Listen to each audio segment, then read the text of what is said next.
Friday's game with the Cardinals, the series opener, was rained out, but that doesn't mean there wasn't news to talk about. Welcome in, everybody. Chatterbox Reds. I'm Craig Sandlin, joined by Nick Kirby. Nick, hope you're having a good Friday night. We'll get right into this one. The game rained out. Didn't expect a whole lot else to come of it. And then a little while later, the Reds hit us with some injury news. We'll start with the positive, I guess. Eugenio Suarez is back after what I'll call expedited rehab assignment to Louisville. Just 2 games. He was 1 for 7 with a double. Look, the Reds aren't going to turn down Gino, but it's not like he was lighting the world on fire before he got injured. Your thoughts on Gino being back so soon? Yeah, I was surprised. I thought that I probably would finish the weekend in Columbus. That's where Louisville was playing, and maybe they'd bring him to New York, but I don't know. Maybe he called and said, "I'm fine. I'm ready to go." And you have to trust him. You know, he's a veteran at this point. But at the same time, it's hard to imagine he's going to hit the ground running. But you never know. I mean, these things rehab assignments are always. It's always interesting, kind of how a player can look so terrible on a rehab assignment and then look great in the big leagues. Suarez, his first at bat, he hit a double off the top of the wall. It's kind of a ball that kept carrying. And then after that, I think he was 0 for, and he struck out twice yesterday. So, yeah, I don't know. Suarez is kind of wasn't really great, before he was injured. Just hit 231, 663 OPS. But, for a team that needs offense, even though they have been playing much better, he definitely has a lot more upside. But you just hope that he can get hot. We haven't really seen him get hot, and I guess that's kind of what you're hoping that you can find here at some point soon. Yeah, 3 home runs in 26 games to start for Eugenio Suarez. He'll look to add to that number. Tito on Eugenio Suarez's return earlier on Friday said, "We're going to have to pick our spots a little early. We don't want to run him into the ground. He only had 2 rehab games. We told him that before he went on this rehab. He'll probably play 2 out of 3 this weekend. We have a 4:00 game in New York. We'll balance that." So I would anticipate he'll play whichever matchup they think is better for him tomorrow, and then he'll play on Sunday and get the other game on Saturday off. And then they'll see how he feels before he goes into New York. But definitely interesting to me that he only had 2 rehab games, that they're bringing him back so fast. It was nice to see. I mean, he had been taking batting practice and taking fielding practice for the last couple of weeks. So it's not like this is just him coming back out of nowhere, but still a surprise to say the least. I don't know how much of this other move was a surprise, though, Nick. I think in the grand scheme of things, when Gino came back, the corresponding move seemed to line up for this, but Ke'Bryan Hayes will go on the injured list with a lumbar bulging disc. This is the injury that he's had for several years now. Been a lingering issue with his back, so almost feels like an opportunity for the Reds. Basically, anytime they want to add Ke'Bryan Hayes to the IL, they can do it with this bulging disc. But Ke'Bryan Hayes has obviously not performed offensively to the level that you'd hope. This gives him an opportunity to kind of mentally reset. Your thoughts on Hayes? Yeah, interesting move. I mean, obviously the timing clearly I think lines up to where this is something that he could have played through, certainly if he had to. I think he's probably always going to have this. I don't know. I'm not going to speculate too much on how much of this is a legitimate injury or how much of this is just a completely phantom IL. But I think we all can read between the lines that there's at least a decent portion of this that's a phantom IL and a reset. It does kind of keep the Reds away from having to make a tough decision with TJ Friedel, because that would probably be, or they'd have to option Benson or Dunn, who I think can actually provide this team some value, especially late innings. And I don't think the Reds wanted to get away from that. So it buys them time on, I guess, Friedel to see if I guess he can get right and not have to option him. And I guess I'm just happy for the fan base. I mean, this is gonna I think help the mental health of everyone, at least I follow on social media. not having to watch Brian Hayes every night, batting ninth for their favorite baseball team. So I don't know. It's going to be interesting to see kind of where Hayes goes from here. They said they're sending him out to Arizona, so that's kind of interesting.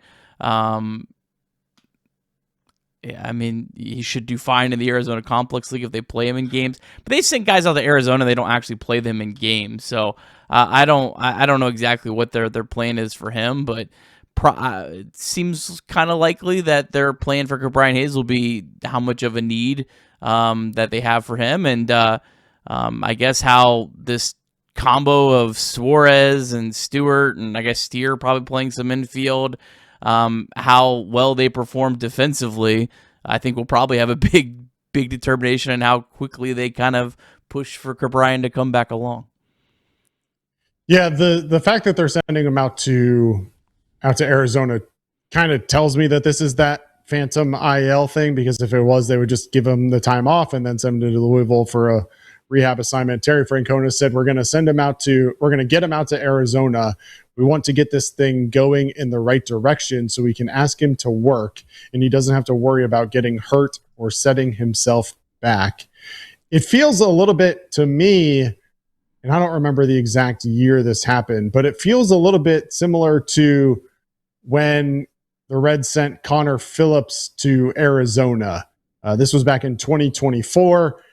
Phillips had struggled at Louisville, struggled, in Cincinnati, and they sent him out to Arizona to really just focus on his mechanics and focus on just working on his command. It wasn't necessarily an injury assignment. It was just, hey, we're going to send you out there so you can work on getting right.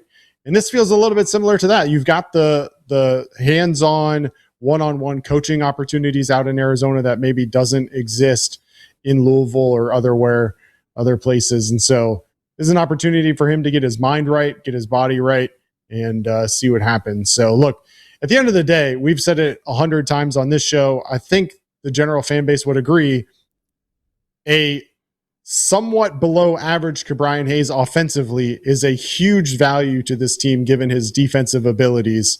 And so if he can go out to Arizona, get his mind right, and just come back, it sounds terrible to say, but even hit like 210 to 220 with, a little bit of pop, like that's a huge value to this team. Yeah, I think it's probably as much, and there's probably some, I mean, obviously, I think like there's a chronic back injury, so there's some truth to that, but I think it's as much mental as anything else.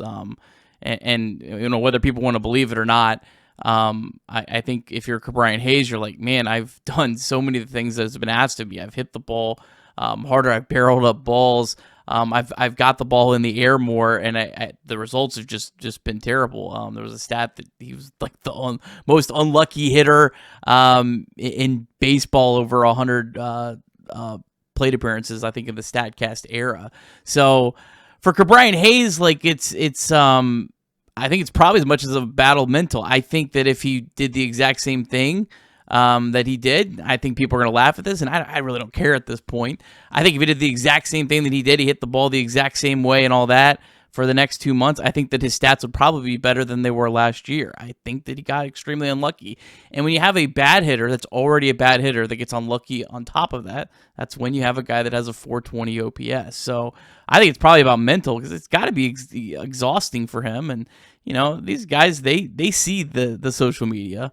There's no way Brian Hayes doesn't see that this fan base wants his head on a stick, and so like it's got to be a grind mentally. So I hope that he is able to. I think there's probably maybe a little bit better of a path in terms of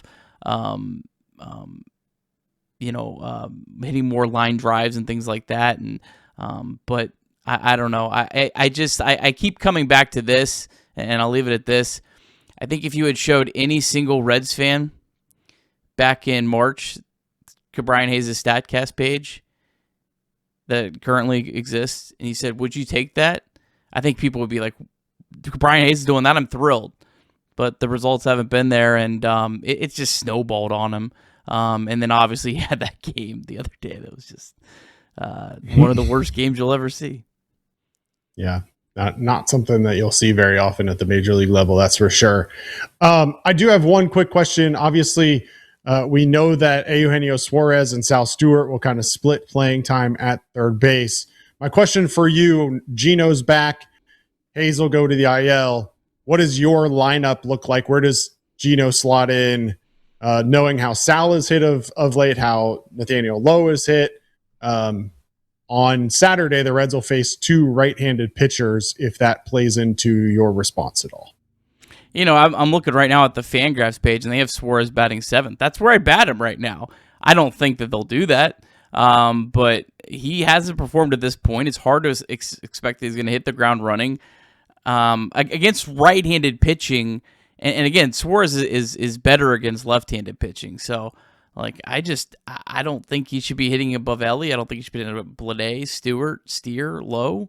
And if you're one to bat like McLean or not one of your best hitters lead off, you kind of have to put him down to the 7th. So my guess is maybe, you know, what you see a lot, Craig, I feel like I've seen this before with managers, is you have a guy that really should probably bat 7th, but you bat him 6th, because when you bat 6th, it feels like you're not in that bottom half of the order. And so my guess is he's batting 6th somehow tomorrow, and that's where you see him. But I would probably bat him 7th. And if he heats up, move him up. But I don't think right now, I don't think he's a better option than Nate Lowe right now against right-handed pitching. Yeah, so Charlie Goldsmith put out his projected lineup, and that's what kind of prompted me to ask this question, because I saw it and I was a little confused, surprised, in disagreement, whatever you want to say.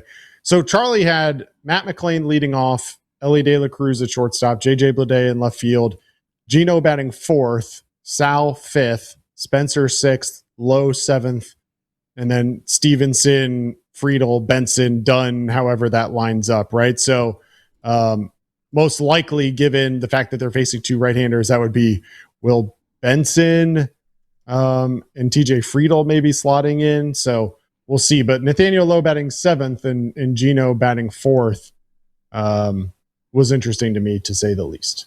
Yeah, I can see you shaking your head. I don't agree with that. I don't think Suarez has done enough. He hasn't been very good. For some reason, like, no one wants to talk about the fact that he hasn't really been that good. He's the highest paid Reds player. Now, he's had a small sample, and I think he deserves time and grace, but he hasn't been good. So, and on top of that, he wasn't good the last 2 months of last year. Like, he was really bad after he got traded to the Mariners. So, it would be a courtesy thing to put him there, not a really warranted thing at this point. Chatterbox Reds is brought to you by Sharefax Credit Union. Sharefax is rooted in Cincinnati with 9 branches across the city. Sharefax is a non-for-profit financial institution owned by its members that returns earnings to them through lower fees and better rates, in addition to traditional banking options. They have an auto program going on right now offering 1.5% off your qualified rate when you refinance your vehicle with them. Your first payment isn't due for 90 days. Loan subject to membership and credit approval. Restrictions apply. Visit our website for terms and conditions. Go to sharefax.org to apply online or call 513-753-2440. If knee pain or shoulder pain is slowing you down or your performance on the golf course, the pickleball court, or even in the gym, talk to the care team at QC Kinetix Cincinnati about regenerative medicine options. You can learn more at qckinetix.com or call 513-655-3356. Let's take a look at the weekend rotation. Some shuffling was done now that this game had been delayed to Saturday. I find it a little interesting. I'm interested to see how you interpret the moves. So Chris Paddock, who was scheduled to throw on Friday, will stay in game 1. He'll face Andre Palante, who flips with Kyle Leahy. Leahy now will pitch the night game on Saturday. The Reds are calling up Chase Petty to make the start on Saturday night. That was originally slotted to be Brady Singer, and then Nick Lodolo was slotted to go on Sunday. Lodolo will bump back. Singer will go on Sunday. Your thoughts on bringing Petty up to start on Saturday night instead of leaving Singer and Lodolo in their spots to face the Cardinals? Well, I think part of it is just you have an opportunity to get a free pitcher called up and to give your starters an extra day of rest, and you're just kind of taking advantage of capitalizing on that. The other thing is I look at the two teams, and I look at Nick Lodolo, who's supposed to go on Sunday, which presumably is getting pushed back to Monday. The Cardinals rank 14th in OPS against left-handed pitching. The Mets rank 26th. The Mets have a lot of lefties in their lineup.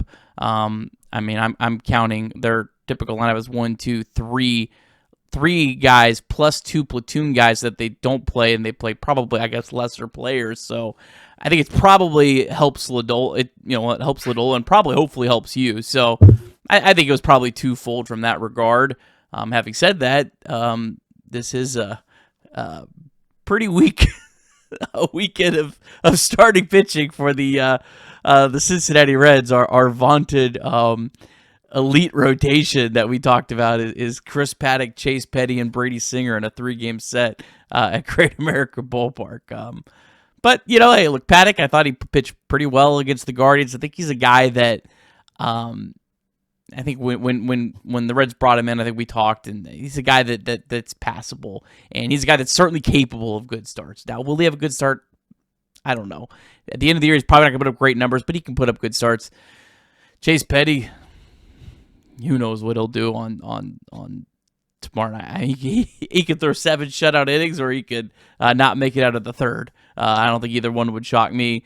And then Brady Singer, man, he's just a guy that's got to get right. He's just given up a ton of home runs. I think he was third worst in baseball. Mike Hart had a really good point that he thinks ABS could be impacting Singer a lot, a guy who lives on the edges. Kind of something I hadn't really thought about. But yeah, I mean, the Reds need Singer to get right too. He's kind of a big key that hasn't probably been discussed enough about. Yeah, Petty in his last 2 outings for Louisville, 6 2/3 innings, 14 hits, 10 earned runs, has walked 4 and struck out just 2. That's not the Chase Petty we are used to. In the month of May, 3 starts, just 3 strikeouts for Petty. It'll be interesting to see what we get out of him. He's walked twice as many guys as he has struck out. That's not the Petty we've kind of come to know. What's interesting to me, Nick, and what'll be interesting to watch Terry Francona manage move forward is this. First and foremost, the Reds are 1-9 against the NL Central so far this year. And you move, granted, Lodolo, 1 start under his belt, you don't know. But you move Lodolo, who's supposed to be one of your top 2 pitchers in this rotation, out of that series in order to bring in Chase Petty. So now you're staring down, on paper, all 3 pitching matchups go towards the Cardinals. So now you could potentially be looking at a situation where you're 1-12 against the NL Central after this weekend. Then you go to the Mets. You're lined up great. Lodolo, Burns, and Abbott for Monday, Tuesday, and Wednesday. But then you get that off day on Thursday. And how the Reds use that off day on Thursday to figure out how to line up their rotation moving forward after that is what's going to be interesting to me in figuring out how they utilize these Thursdays that they have off for, oh, by the way, the next 5 weeks, the Reds are going to have Thursday off. Basically, the entire month of June, they don't play a single Thursday game. How do the Reds manage those 6 games in between each off day to keep this rotation fresh, to get their starters that they need to rely on going right? Like, there's a lot at play here for Derek Johnson and Tito Francona to figure out. Well, hopefully also, we haven't discussed this, the Reds have not announced pitchers for the Mets, and they have Lodolo and Abbott. And it could just be, sometimes this stuff's circumstantial, and they just don't put the guys in the system or whatever. But there could be an issue with Nick Lodolo. I don't think anyone wants to talk about that, but that could be part of this. There could be an issue with Andrew Abbott. Shout out to Andrew Abbott. Congrats. I think he just got engaged. Congrats. Yeah. So if he's doing that injured, I mean, even more congrats. I mean, what a guy. I don't think Andrew Abbott's injured. But I will say, Craig, the Reds are betting favorites in both games tomorrow. So Vegas does not believe in the St. Louis Cardinals. Now, the second game is a very, very, very slim. No betting odds yet for Sunday. But our friends over at Ballpark Pal have the Reds at minus 175. That is a 64% chance of winning. So while these aren't sexy matchups, and I don't really feel good about any of these starting pitchers, the Vegas and our friends at Ballpark Pal believe in the Cincinnati Reds this weekend. This will be the stupidest series for the Reds to like just sweep, like with these three pitchers. It really would. And like it always feels like, yeah, this will probably happen. Like it would be so dumb. Like, but that's kind of the way things have gone. Yeah. Well, if you want some more insight into the Cardinal series, I did a sit down with Matt Pauley, who is the studio host for the St. Louis Cardinals radio network. He gave some great insight into these pitching matchups along with the offensive players to watch for the Cardinals. Make sure you check that out on our YouTube page. And as always, Chatterbox Reds has you covered for all the latest and greatest Cincinnati Reds news and all of your favorite Cincinnati sports on Chatterbox Sports. We'll be live in the ninth inning of Game 2 on Saturday to break down both games, even though it is a split doubleheader. 1:10 is your first pitch for the first game, 7:15 in game number 2. Until next time, for Nick Kirby, I'm Craig Sandlin. We'll see you next time, everybody. Have a great night. Go Reds.